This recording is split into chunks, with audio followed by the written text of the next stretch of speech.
All right, today we've got a story for you. It's a simple one, but man, is it powerful. It's all about a single act of honesty, and it's called the Sandals of Integrity. So, what's it all about? Well, picture this, a super long train journey, a moment of pure panic when a pair of shoes just disappears, and an unforgettable lesson about honesty that comes from a place you'd never, ever expect. Okay, so let's set the scene. The year is 2005, it's February, and our narrator is on a train. And this isn't just any train ride. It's a massive 22-hour journey to Delhi. He's super excited, you know? He's off to see his brother for his nephew's very first rice ceremony, which is a huge deal for the family. But here's the thing, it's not all excitement. He's also pretty anxious. 22 hours is a long time to be on a train. And to make things worse, his own brother got robbed on this very same route. So you can imagine, he's on high alert. He's got valuables with him, cash and gold for his nephew's gift. He's so worried, he actually chains his big bag to the window bars. And yeah, with all that stress, he doesn't sleep at all. Not a single wink. So after this long sleepless night, the train is finally getting close to its last stop before Delhi. And right here, this is where an unexpected encounter is about to change his whole day. Two young boys, wearing pretty dirty t-shirts and shorts, come into the train compartment. But they're not there to ask for money.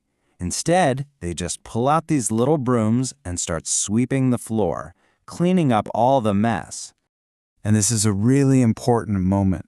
You see, most of the other passengers are just kind of tossing a 1 or 2 rupee coin at the boys.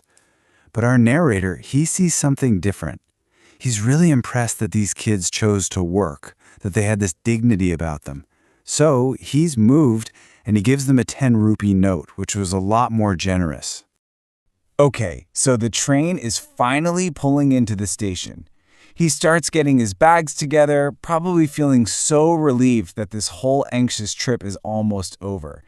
But this is the exact moment where the story takes a really stressful turn. He bends down to grab his shoes from under the seat, and they're not there. They're just gone. He's looking everywhere, scrambling around, but nothing. Can you imagine that feeling?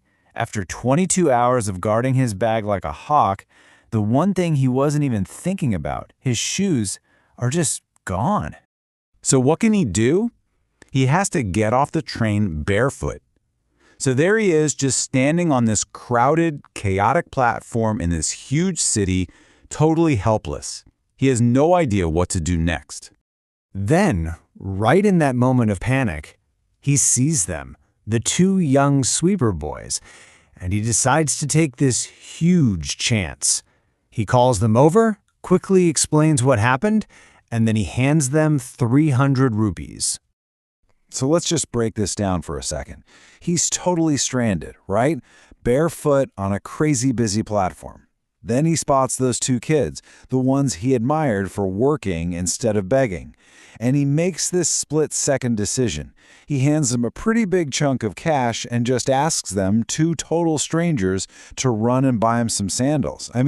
That is a huge leap of faith. So the boys take the money and just bolt, disappearing into the crowd, and our narrator is just left there, waiting, probably wondering if he just made a massive mistake. And this, right here, leads us to the real heart of the story. And what happens next is, well, it's just incredible. A few minutes go by, and the boys come running back. And get this, they don't just have the sandals, they have the shoebox. They have the actual receipt to prove exactly what they paid. And they have the exact change, 40 rupees, ready to hand back. They went so far above and beyond just to show they were honest. The narrator is just floored. He's so completely overwhelmed by their incredible integrity that he tells them, "No, you keep the change. It's just a small reward, really, for a huge lesson in character." And here's the real kicker. Our narrator, his job is teaching moral education. He's a teacher. And here he is asking himself how these two poor kids, who probably never even set foot in a school, could have such a strong moral compass. In that moment, he was the student.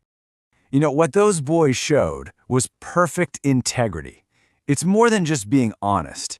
It's about doing what's right, especially when nobody is looking. They could have so easily just taken that money and disappeared. No one would have ever found them, but they didn't. So in the end, I think the story really shows us that true character has nothing to do with how much money you have or what kind of clothes you wear or how much education you've had. It's all about the little choices you make every day, especially when doing the right thing is the hard thing. And that leaves us with this final thought. The narrator was a teacher in a school, yet he learned one of his life's biggest lessons from two little boys on a train platform. So it really makes you stop and think, doesn't it? Where do our most important lessons in life really come from?